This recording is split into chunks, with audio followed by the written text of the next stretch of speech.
네, 안녕하세요. 오늘 박준규 작가의 창업 7년차 잘 나가는 기업의 비밀 북콘서트 오신 여러분 진심으로 환영합니다. 저는 오늘 몇 년 전에 인연과 친분으로 진행을 맡게 된 대전 MBC 아나운서 조민경입니다. 반갑습니다. 네, 박수 감사합니다. 다들 아시겠지만 인사와 자기소개를 좀 부탁드리겠습니다. 네, 안녕하세요. 네, 박준규 행정사입니다. 그리고 또 작가라고 했는데 좀 작가라고 하니까 좀 약간 닭살이 돋는 것 같은데 그냥 박준규 행정사가 맞는 것 같아요. 저는 오늘 작가님으로 호칭을 해서 한번 진행을 해보겠습니다. 작가님, 네, 저희 일단 이 책을 집필하신 뭐 계기에 뒤에 여쭤볼 건데 얼마나 걸리셨어요? 안 그래도 바쁘실 텐데 뭐 집필 기간이라고 할까요? 4개월? 4개월에서 한 5개월 정도. 오, 책 치고 짧은 편 아닌가요? 굉장히? 아닌가요? 뭐 내용이 없으니까요? 웃어도 되는 포인트겠죠. 아니 보니까 다들 첫 번째 페이지 책을 한번 보시면은 아실 텐데요. 현재 하고 계신 일만 지금 고려대 캠퍼스타운 뭐 추진단 자문위원, 센터장, 이사 자문위원 한 10가지 되시는 것 같은데 언제 이거를 이렇게 그럼 집필을 하셨어요? 보통 일과가 어떻게 되세요? 책을 쓰실 때.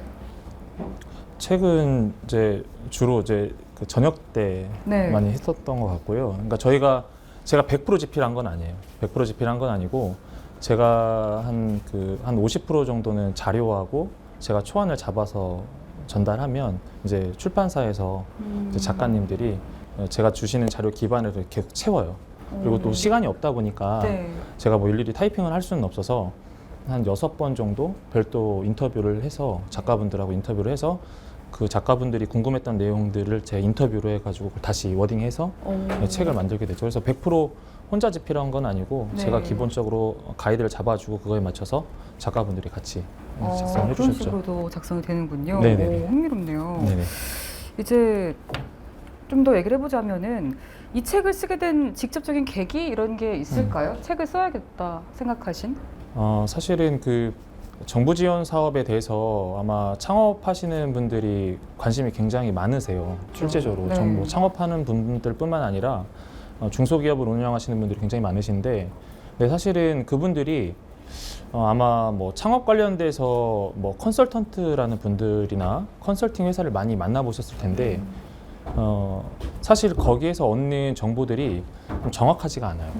네. 그리고 본인들 회사의 상황에 맞춰서 R&D를 진행을 시켜야 되는데 그 또한 파악하는 것도 쉽지 않고요. 그러다 보니까 여러 가지 이제 문제가 발생하는 거죠. 뭐 작게는 뭐 사업 계획서가 잘못 작성된다거나 아니면 또 많은 비용을 들였는데 뭐 실제 정부 지원 사업이 선정이 안 된다거나 네. 뭐 그조차도 모르면 뭐 내가 정부 지원 대상이 되지 않음에도 불구하고 이런 여러 가지 컨설팅 회사를 통해서 잘못 컨설팅을 받다 보니까 사실은 뭐 일종의 사기성 컨설팅이 좀 많다 보니까 그런 부분들이 좀 정리가 돼야 되겠다는 생각이 좀 했어요. 그래서 제가 처음에 행정사 시작했을 때도 정부 지원 사업을 계속 자문을 하고 있었기 때문에 그런 내용들을 책에 좀 담아보면 어떻겠느냐 이제 그런 생각을 하고 있던 터에 출판사에서는 사실 작년부터 얘기가 있었거든요.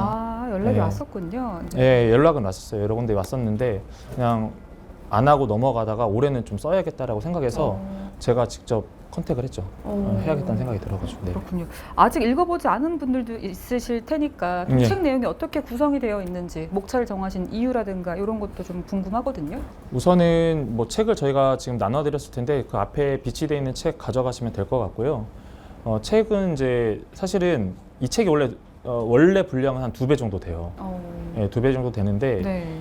지금 이제 줄여드는 거는 이제 출판사가 좀 논의를 하다 보니까 너무 오픈하는 것도 좀 나중에 문제가 될 수도 있어서 내용들을. 예, 지금은 현재는 이제 첫 일부는 이론편, 그러니까 행정사가 이 업무를 왜 정부 지원 사업을 하게 됐는지 그리고 왜 정부 지원 사업에 대해서 책을 쓰게 됐는지 어떤 방식으로 운영을 해야 되는지 그게 이제 일부의 전반적인 내용이고 그다음에 2부는 실제 사례 내용들이 좀 들어가거든요. 그래서 사례 내용이 들어가고 그리고 정부 지원 사업을 받기 위해서 어떤 준비를 해야 되는지 이제 그런 내용들 위주로 구성되어 있습니다. 궁금한 게 듣다 보니까 네. 아까 창업하는 분들이 행정사나 뭐 컨설턴트를 찾아간다고도 하셨고 그런 분들 위해서 책을 쓰셨다고도 하셨는데 주요 독자 타깃층이라고 할까요? 창업하는 분들이 더 많이 찾아오시는지 아니면은 운영을 하고 계시다가 어려움을 겪는 분들이 많이 오시는지 좀 궁금하거든요. 그러니까 실제로는 이제 창업하는 경우보다도 저희한테 자문을 요청하는 경우는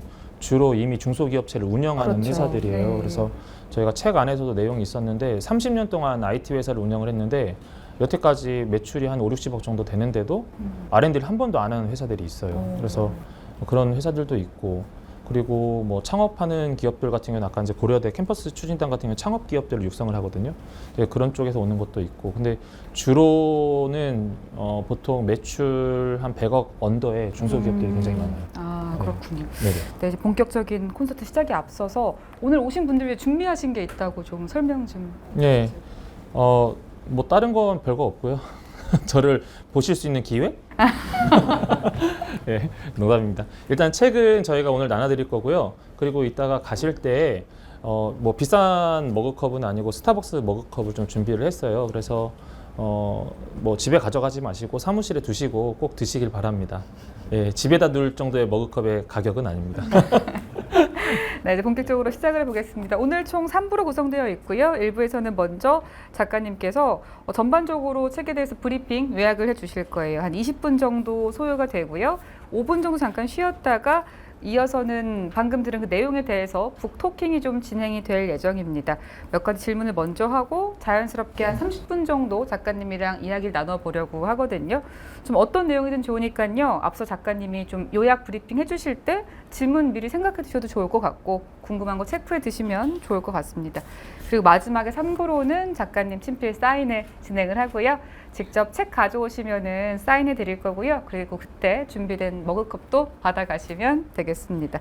그리고 마지막으로 마치고 나면 단체 사진 촬영 있으니까요. 여기까지 좀 참여를 부탁을 드리겠습니다.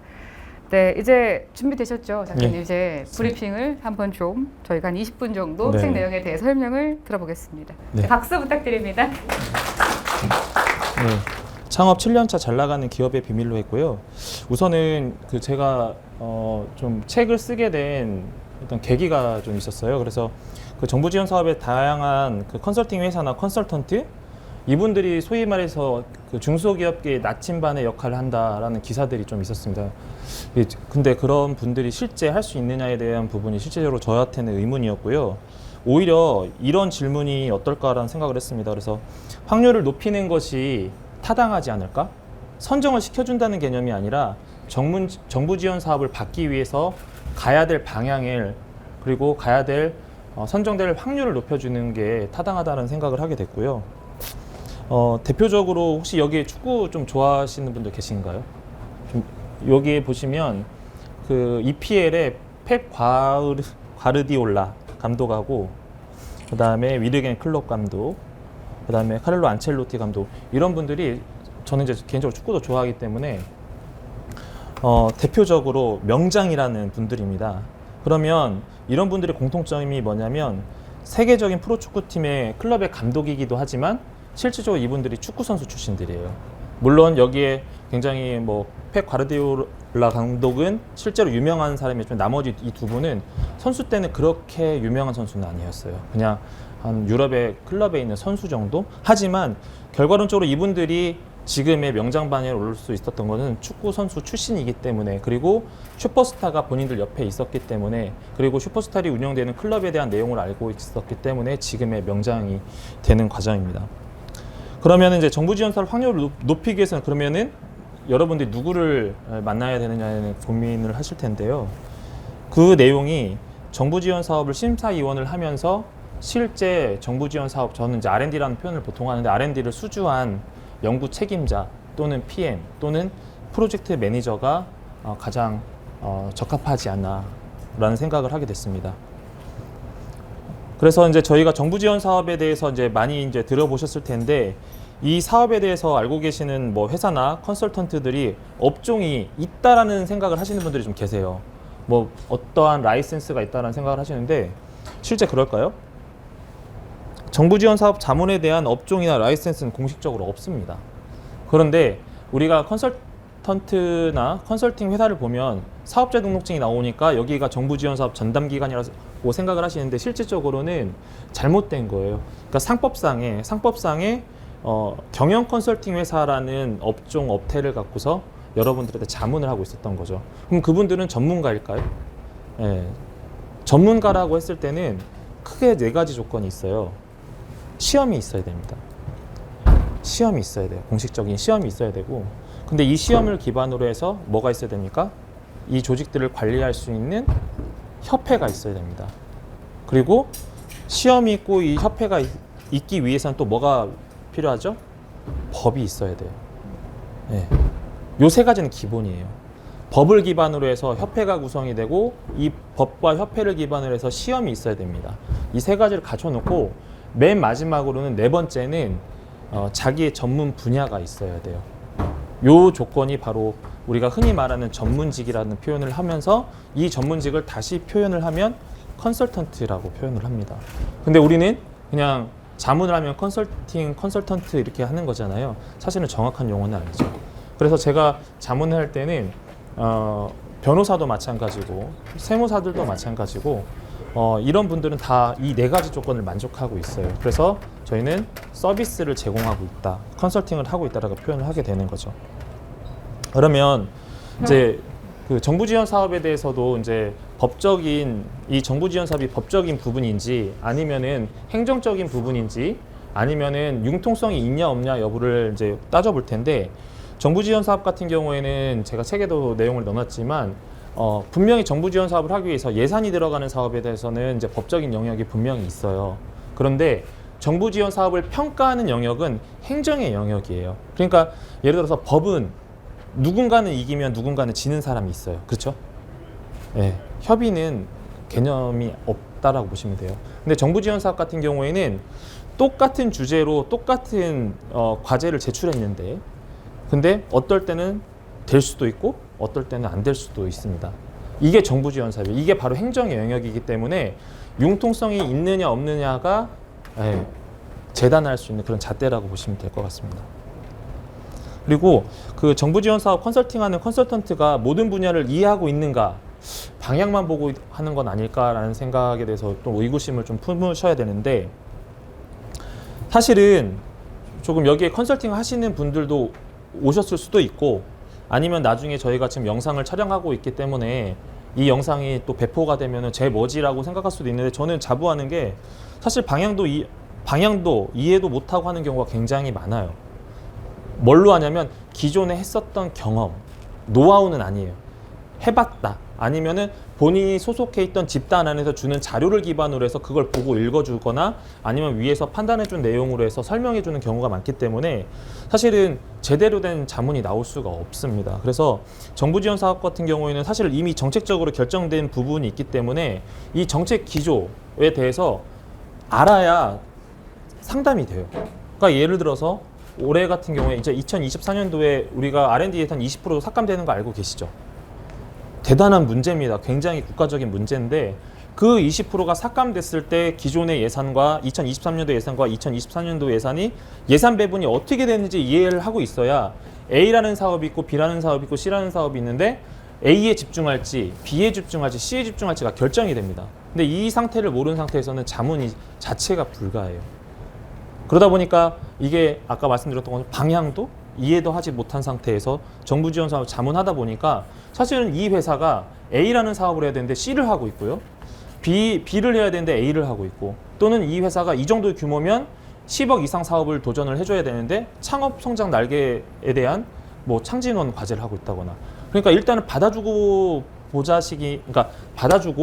보기식인 그 자문이 많다 보니까 그런 부분들의 문제점이 굉장히 많다는 생각이 들어서 그런 내용들을 책에 담게 되었습니다. 그리고 그 정부 지원 사업을 선정받고 싶은데 못할자네요. 일련의 공식이나 선정이 되는 기업들의 공통적인 특징이 있는가? 있습니다. 분명히 있어요. 그런데 첫 번째 공식은요. 우리가 왜 우리 다 뭐 중고등학교 다 나오시고 대학교도 다 나오시겠지만 왜 우리 문제는 답은 어디 있다고 합니까? 책에 있다고 하죠.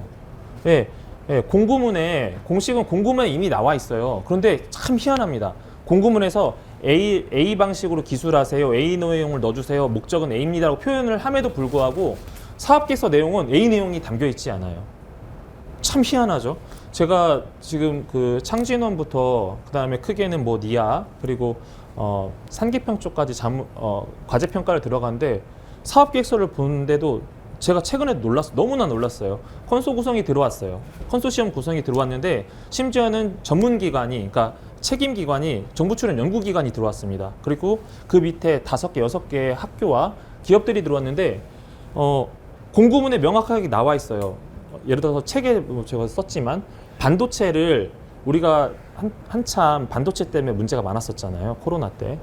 근데 반도체를 우리가 국가 산업으로 육성하겠다는 30억 이상을 지원해주는 사업인데 거기서 그 사업을 첫 번째 목적이 이거였습니다. 우리나라가 생산하지 않는 반도체를 개발했으면 좋겠다. 그리고 수출에 의존하는 반도체를 수출에 의존하는 것을 대체를 했으면 좋겠다. 최종적으로 양산을 했으면 좋겠다는 게 3가지 목적이었어요. 그런데 이 30억의 반도체 사업이다 보니까 많은 회사는 못 들어와요. 한 5개가 들어왔었는데 그 중에 3군데가 5군데 모두 정부 출연 연구기관이 책임 연구기관으로 들어왔음에도 불구하고 3군데는 아예 목적 자체를 이해하지 못한 상태에 들어왔어요. 그러면 당연히 광탈이죠. 예. 그리고 나머지 2군데인데 2군데는 또 뭐 제가 비교 분석하는 부분이 있는데 뭐 사업성에 따라서 평가를 했던 부분이 있습니다. 근데 그런 경우가 너무 많아요.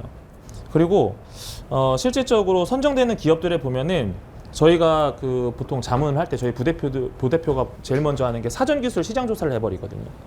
그 사이트가 제가 책에다 넣어놨어요. NTIS라는 사이트가 있는데 내가 예를 들어서 마우스를 만들고 싶은데 이 마우스를 갖고서 정부 지원사 받고 싶어요. 그러면 이 마우스를 만들 때 정부 지원 사업들 많이 지원해줬으면 이 사업 해주겠습니까? 안 해주겠습니까? 안 해주죠. 네, 안 해줘요. 그러면 그 전에 이 기술이 실제 지원을 했는지를 검색하고 들어와야 되는데 안 하고 들어오는 경우가 많아서 실질적으로 선정되는 기업들을 보면은 정부 지원 사업들 안 받은 회사들이 굉장히 많아요. 그런 부분을 저희 회사들이 사전에 보통 확인을 하고 들어갑니다. 그리고 내가 다니는 회사가 정부 지원 사업의 대상이 된다면 어떤 사업이 지원해야 하나, 그러나 얼마나 받을 수 있는가에 대해서는 주로 업종은요, 제조업 코드가 있어야 돼요.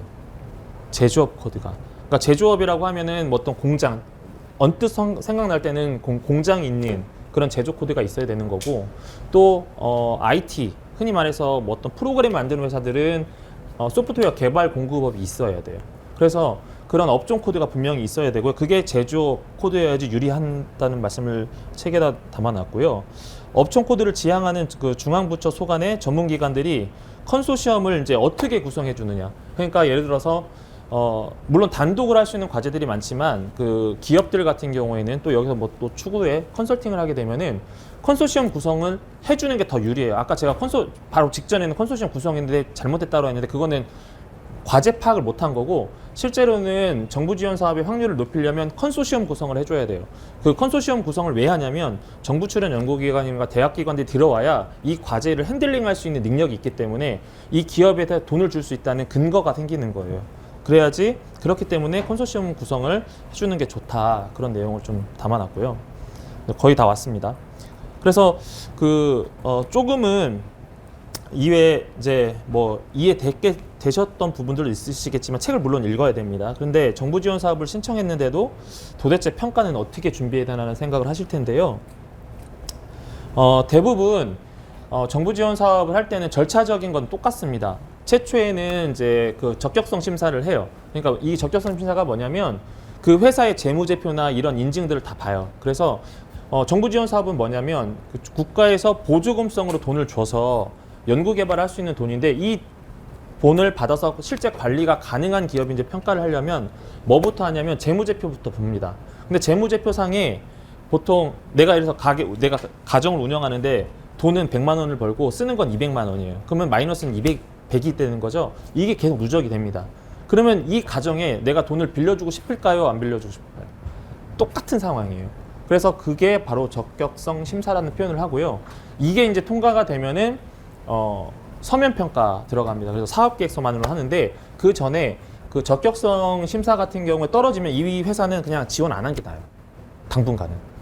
재무제표가 플러스로 돌아올 때까지 보통 최근 3개년 걸 보게 되거든요.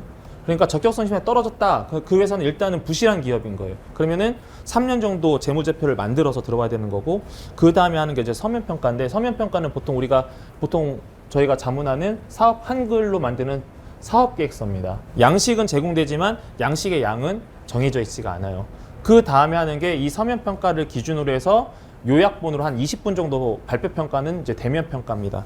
그래서 그 심사위원들 같은 경우에는 보통 일주일 전에, 그러니까 신청을 하면 평가하기 일주일 전에 저희한테 사이트를 오픈을 해줘요. 평가를 들어가기 전에. 심사위원 오픈을 해주면 대부분 서면평가 자료를 봐요. 왜냐하면 그 대면평가, 발표평가 자료를 봤을 때는 개념적인 어떤 스케치 형태이기 때문에 내용을 볼 수 있지만, 실질적으로 내가 봐야 했던 어떤 기술성이나 사업성은 서면평가 자료를 읽어보게 됩니다. 그래서 여기서 제일 중요한 게 그 신청 기술하고 유사 기술을 꼭 비교를 해줘야 돼요. 내가 이 마우스를 만들려고 하는데 이 마우스와 유사한 기술 또는 유사한 기업들이 있으면 그 회사와 내 기술이, 내 제품이 어떻게 다른지를 분명히 비교해 줘야 되는 게 반드시 해 주셔야 되고, 그리고 다음에 중요한 게 정량적 지표, 정성적 지표라고 하는데, 정량적 지표는 수치가 명확해야 돼요. 예를 들어서 이게 110V인데 우리는 220V를 만들 거야. 아니면은 우리 외관의 모양은 뭐 5cm 곱하기 4cm인데 10cm 곱하기 7cm로 만들 거야. 이런 식으로 하는 게 정량적 지표인 거고요. 정성적 지표는 이 마우스를 만들었더니 손에 무리가 안 간다. 무리가 안 간다. 그리고 또는 이 마우스를 만들었더니 경제적 효과가 어느 정도 나온다는 게 정성적 지표예요. 그래서 실질적으로 정성적 지표보다는 정량적 지표에 좀 집중을 해줘야 된다. 그렇게 보시면 되는 거고요. 그리고 이제 사업화 계획의 핵심인데, 참 아이러니한 게 통상적으로 R&D를 평가할 때 제일 중요한 게 기술성하고 사업성이거든요. 그런데 저는 지금도 매번 놀라고 있습니다. 평가 들어가면은 사업계획은 총 100페이지를 구성할 때 사업계획을 대부분 회사들이 2~3페이지밖에 안 써와요. 아이러니하죠. 점수가 배점이 제일 높아요, 사업화가. 예전에는 기술성에 대한 배점이 높았거든요.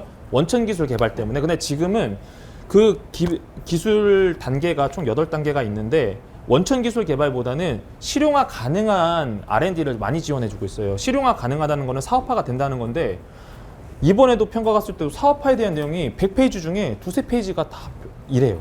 그러다 보니까 평가할 때도 사업화 계획에서 구체적으로 더 내용을 쓴 회사가 좋은 평가를 받게 되더라고요. 그런 부분들이 좀 핵심 사항이라고 보시면 될 것 같습니다. 그러다 보면 이제 평가를 들어가게 되면은 뭐 신청한 기업이나 뭐 컨소시엄 도대체 뭐 사업 목적을 이해하고 신청했는지 뭐 헛갈린다 하는데, 지원 사업의 목적과 사업을 뭐 꼭 매칭을 시켜야 되는 건 당연한 거고요. 그리고 비슷하다고 신청하면 괜히 시간만 낭비하니까 목적성 사업은 이미 또 임자가 있다. 이런 내용이 무슨 말이냐면, 지원 사업의 목적과 사업을 꼭 매칭시켜라. 아까 말씀드렸죠? 목적이 분명히 공고문에 나와 있어요. 그 내용들이 다 들어가 있어야 돼요. 근데 안 들어가는 경우가 많고, 그 다음에 비슷하다고 신청하면 안 돼요. 그건 왜냐면 사업계획서 쓴 동안 비슷하다고 신청해버리면 그냥 시간, 비용 다 날려버리는 거예요. 근데 넣고 보자는 식의 하시는 분들이 계세요. 그거는 맞지 않고, 그 다음에 목적성 사업은 이미 임자가 있다. 이거 무슨 말이냐면, 예를 들어 공고문에 핸드폰을 만들겠다고 공고문이 나왔습니다. 이런 식으로 구체적인 상품이 나와버리면 이거는 이미 수요 조사가 끝난 상황이에요. 이 수요 조사가 뭐냐면, 매년 전년도에 8월에서 9월 달, 그러니까 8, 9월 달에 각 전문 기관이 있어요. 전문 기관들에서 수요 조사를 냅니다. 그러면 수요 조사 뭐냐면, 이거는 이제 내년도에 R&D를 할 건데 이 기술에 대해서 사전 정보를 수집을 한단 말이에요. 그러면 그 수요 조사를 누가 낼까요? 기업들이 내요. 그러면 그 기업에서 이 핸드폰에 대해서 내가 박준규라는 사람이 냈으면 이 핸드폰을 만드는 기술은 누가 제일 많이 알까요? 당연히 제가 많이 알겠죠. 그러면 그 사업이 나와요. 그러면 이 사업은 누가 가져갈까요? 예, 여러분들이 일당백을 하신다고 하더라도 저를 못 이길 수밖에 없는 거예요. 근데 그걸 파악을 해야 되는데 파악 못하고 그냥 막 넣는 거예요. 그래놓고 정부 지원사람 나 왜 안 되지? 이렇게 고민해봐야 시간 낭비, 돈 낭비가 될 수밖에 없습니다. 그런 내용들이 좀 담겨져 있고요. 그러면 그 정부 지원 사업을 받기 위해서 가장 좋은 방법은 없을까? 아니면 선정 확률을 높이는 전략이 없을까? 근데 제가 이 질문들이 다 그동안 자문하면서 의뢰인들이 물어보셨던 내용들이거든요. 가장 확실한 거는 아까 좀 전에 직전에 말씀드렸던 것처럼 매년 기술 수요 조사를 8월에 9월 달에 합니다. 이때 무조건 넣어야 돼요. 되든 안 되든. 여러 군데 산자부부터 뭐 과기부, 국토부, 행안부 다 나오니까 무조건 넣어보세요. 넣어보게끔 하셔야 돼요. 넣어야 되고. 그리고 두 번째는 내가 신청한 기술이 개발된 사례가 있는가. 그래서 제가 아까 뭐라고 했었죠? NTIS라는 사이트가 있어요. NTIS라는 사이트가 있어서 거기 들어가서 예를 들어서 마우스 딱 검색해보면 마우스에 대해서 그 R&D 기관에서 얼마에 어느 회사에 얼마를 지원해 주는지까지 나오고 그리고 결과 보고까지 하면은 결과 보고에 대한 연구 보고서도 다운로드 받을 수 있어요. 자, 그러면 사업 계획서는 더 쓰기 좋겠죠. 그러면 이 얘기는 무슨 말이냐면 신청 기술이 많이 나오면 나올수록 어떻게 되는 거예요? 내가 될 확률은 떨어진다는 거죠. 근데 신청 기술 검색했는데 별로 없어. 거의 안 나와. 그러면 선정될 확률은 굉장히 높아집니다. 그리고 사업 계획서를 작성할 때 공고문 분석 정확하게 하셔야 되고 아까 말씀드렸던 것처럼 지표 중에 정량적 지표 측정하는 거 정확하게 하시고 뭐 제일 중요한 게 이제 사실 사업 계획서인데 가급적 말씀드리고 싶은 게 뭐냐면 우리 회사에 아니면 또 내가 컨설팅 하는 입장에서 페이퍼웍이 되면 자체적으로 하면 좋은데 가급적이면 자문을 받아보시는 게 좋아요. 왜냐하면 결이 달라요. 분명히 정부 지원 사업을 작성하기엔 사업계획서와 그러니까 사업계획서가 여러 종류거든요.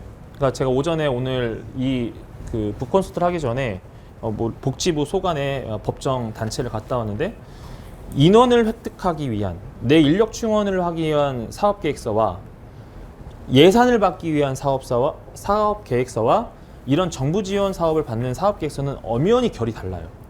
포인트가 다르단 말이에요. 그러면 처음에는 좀 비용이 들어간다고 하더라도 일단은 자문을 좀 받아보고 하셨으면 한다. 그런 내용들을 책에 담아놨습니다. 그리고 그 정부 지원 사업에서 기술성하고 사업성 중에 어떤 것이 더 중요한가에 대한 질문도 하시고요. 기업의 역량은 어느 수준이어야 하는가라고 하시는데 그 전문기관마다 추구하는 방향이 좀 달라요. 왜냐하면 산자부소 간에 그 다음에 아니면 중기부소 간에 그 다음에 뭐 국토부소 간에 기관들이 특성이 다르기 때문에 평가 방법은 상위에서 그 상이한 평가 방법을 분석을 할 줄 알아야 되는 거고요. 그리고 기업은 거의 대동소이합니다.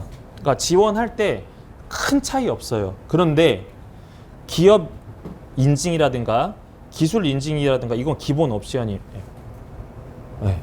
이거 없을 때는 지원하시면 안 돼요. 그러니까 기업 인증이 뭐냐면 우리 흔히 말하는 제일 쉽게 하는 게 뭐 있죠? 기업 인증 뭐 있습니까? 여러분들이 아는 거. 벤처기업 인증도 있고요. 이노비즈도 있고요. 그다음에 메인비즈도 있고요. ISO 001, 1400 매번 받죠. 또 기업부설연구소 또는 전담부서가 있겠죠. 그죠? 요게 7개가 거의 메인 프로세스잖아요. 뭐 전담부서나 뭐 부설연구소는 하나로 보지만 그 다음에 기술 인증 뭐 있을까요? 기술 인증. 네, 예, 맞습니다. 굉장히 많아요. 그러니까 뭐 신기술 인증, NET, NEP, 혁신 시제품, 그 다음에 GR 인증, 그 다음에 녹색 제품, 녹색 기술, 뭐 성능, 뭐 여러 가지 굉장히 많거든요. 근데 기본적으로 왜 우리가 대회에 나갈 때 육상 선수가 대회에 나갈 때 뭘 합니까? 트레이닝을 하잖아요. 그죠? 트레이닝 없이 육상 선수권 대회 나가면은 좋은 성적을 거둘 수 있을까요? 없어요. 똑같아요. 기본적으로 비슷하다는 게 이런 기업 기술 인증은 기본적으로 옵션으로 해놓고 지원을 하기 때문에 그거 없는 회사는 지원하시면 안 돼요. 그리고 여기에 또 향후에 또 후배님들도 와 계신데 내가 이런 정부 지원 사업을 반영하겠다고 했을 때 기업들한테 제일 먼저 이것부터 받아 놓으셔야 돼요. 기업 인증, 기술 인증 다 가져다 주세요. 봤을 때 없으면 그 회사는 지원하기 어려워요. 물론 이제 기술 인증에 특허도 있지만요. 특허는 기본이죠. 그런 부분들이 준비해야 될 사항이다라고 해놨습니다. 예. 예, 마지막입니다. 그러면 직관적으로 정부 지원 사업을 잘 선정되기 위한 최적의 요건을 말한다면이라고 했는데요. 아까 말씀드렸던 것처럼 기업 기술 인증에 돈은 아끼시면 안 돼요. 특히 기업들은 기업 인증과 기술 인증에 돈 아끼면 아까 뭐라고 했죠? 기본기 자체가 없는 친구들이 돼버리는 거예요. 그럼 이분들이 선수권대회에 나가야 소용이 없어요. 하나 많아. 예. 두 번째는 정부 출연 연구기관과 대학과 컨소시엄을 무조건 구성하는 게 좋아요. 설령 1억짜리 R&D라고 하더라도 그게 스펙이 쌓여야 되는데, 특히 처음 시작하는 창업기업들 같은 경우에는 R&D를 처음 시작하는 거기 때문에 기본적으로 50% 평가할 때 50%는 저희가 깔고 시작합니다. 평가위원들이. 뭐 얘네 처음이니까 하고 눌러놓고 시작하거든요. 평가할 때. 그러면 선정될 확률이 더 낮아지는 거죠. 그래서 초기에 가장 대표적으로 이제 창업 성장 과제들이 있는데, 그런 것들은 학교 기관하고 많이 연계를 하거든요. 그러니까 정부 출연 연구기관하고 대학교하고 무조건 콘솔을 구성하세요. 그렇게까지 해야지 일단은 평가할 때 좀 지표가 올라가는 거고요. 그리고 아까 뭐였죠? 완벽하게 하는 거? 예. 매년 실시하는 수요조사는 무조건 넣으세요. 이거 믿져야 본전이에요. 수요조사서 몇 장 안 돼요. 두세 장밖에 안 돼요.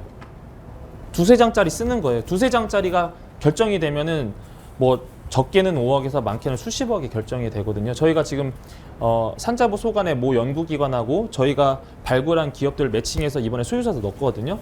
근데 물론 이제 결과가 나오긴 할 건데 좀 괜찮을 것 같아요. 왜냐하면 우리가 사전 조사를 할 때 별로 없었거든요. 그런 부분들이 있다. 그리고 이거는 사실 여기 뭐 특히 IT 회사들이나 제조업 회사들의 대표님들이 좀 오셨어야 되는 건데, 뭐 어차피 나중에 영상으로 나갈 거니까 개발자를 PM을 시키는, 연구 책임자로 시키는 건 지양을 했으면 좋겠어요. 예전에 그게 됐거든요. 원천 기술을 개발할 때는 개발자들 위주로 PM을 시켰는데, 이 사람들은 뭐라고 했죠? 아까 기술평가와 사업성 평가인데 요즘에 사업성 평가가 비중이 높아지고 있다고 말씀드렸죠. 그분은 기술의 전문가예요, 이분들은. 그죠? 기술의 전문가고, 근데 사실 사업성에 대해서는 이게 참 아이러니한 게, 이 시장 자체가 개발자가 자기 영역은 최고라고 생각을 해요. 그러다 보니까 평가를 하다 보면은 기술적인 부분은 알지만 사업성에 대한 일단 모르고, 기술적인 부분에 대해 질문을 하면은 본인이 최고라고 생각하기 때문에 평가위원들을 낮게 보거든요. 그러면 거기서 약간 싸움이 있어요. 그런 부분들이 있어서 가급적이면 마케터를 앞으로 PM을 세우는 게 맞다라고 저는 보거든요. 왜냐하면 마케터는 좀 더 들어가면 이제 영업 하시는 분들, 기술 영업 하시는 분들을 PM으로 세웠으면 좋겠다. 이분들은 왜냐하면 조율할 줄 알기 때문에, 그리고 사업성을 어필할 수 있기 때문에. 그리고 예를 들어서 이 마우스를 내가 개발한다고 했을 때 사실은 개발자는 이 얘기를부터 해요. 이걸 팔 때 뭘 얘기하냐면, 이게 광이 몇 모듈이고요, 스크롤이 몇 번이고요, 터치는 몇 번 해야 돼요. 이 얘기를 하는데, 사실 마케터를 두면 이 제품의 브랜드 가치를 높여버립니다. 기능은 중요하지 않아요. 그럼 뭐 여러분들 어떤 제품을 사겠습니까? 여러분들이 뭐 기술 전문가들 아닌데 이 뭐 스크롤이 몇 번 돌아가고 몇 회 쓰고 몇 볼트에 꽂으면 언제 이게 뭐 마우스가 사용 기간이 도래되고 이게 중요할까요? 이 제품을 샀을 때 어떤 효과가 있는지를 브랜드 마케팅을 하는 마케터를 PM으로 시키는 게, 왜냐하면 더 좋습니다. 그게 언제 들어가냐면, 아까 제가 그랬죠. 적격성 심사, 서면 평가, 대면 평가 들어갈 때, 대면 평가 들어갈 때 전체적인 걸 다 파악을 해요. 그 전엔 서면 평가로만 내용 보다가, 네. 그거하고 이제 맥을 같이 하는 게 아래 이제 파란색으로 표시를 했는데, 기술이 전부가 아니고 포장을 잘해야 된다는 얘기를 제가 내용에 좀 넣어놨습니다. 그리고 정부 출연의 공공기술 이전도 추천을 해요. 그러니까 몇 개, 특히 대표적으로 국토부나 산자부 쪽은 정부 출연 연구원에서 개발한 특허들 있죠. 이 특허들을 공공기술, 그러니까 민간에서 기술을 이전을 해서 R&D를 지원해주는 프로그램이 굉장히 많거든요. 예, 제가 그 책에도 내용을 그냥 간단하게 넣어놨었는데, 이거는 제가 직접 했었어요. 이제 제가 박사학위가 포토홀 쪽이거든요. 도로 놓으면 파손된 거 있죠. 예, 도로 운전하다 보면 도로 이렇게 툭 파여가지고 구멍 나 있어서 이렇게 차 지나가면 덜컹거리잖아요. 제가 그거 할 때 건설기술연구원의 공공기술 이전을 받아서 5천만 원에 받았거든요. 그러니까 제가 그러니까 IT 회사의 PM으로 있을 때, 병행하면서 했을 때 공공기술 이전을 해서 시작을 단독으로 50억을 진행을 했고, 그 당해년도에 150억짜리 또 받았어요. 당연히 그러니까 3년 동안 200억 받았거든요. 근데 그런 것들이 굉장히 많아요. 그런데 공공기술 이전도 돈이 들어가다 보니까 기업들에서 이제 부담스러워하는 거죠. 근데 사실은 반대로 생각하면은 메이크업이 되는 부분이 있는데, 그리고 제일 중요한 건 뭐냐면 사업계획서의 사업성을 평가하는 게 많이 올라간다고 했을 때 이 바로 수요기관과의 구매계약서나 그 다음에 내가 제품을 생산했을 때 향후에 구매 확약서라든가 이런 것들을 자료들에 첨부해서 보내면 사업성 평가할 때 좋은 점수를 받을 수 있습니다. 그래서 제가 말씀드린 이 6가지에서 7가지 요건 요소를 갖춰놓는 게 이 정부 지원 사업을 하는 시작이다라는 게 이 일권의, 제가 처음 쓰는 이 일권의 핵심입니다. 그래서 사실은 이제 사업계획서 쓰는 방법이나 평가하는 방법이나 좀 구체적으로 발표는 어떻게 해야 되는 그런 내용들은 추후에 또 준비는 할 건데 이런 내용들로 구성을 했습니다. 예, 이상입니다.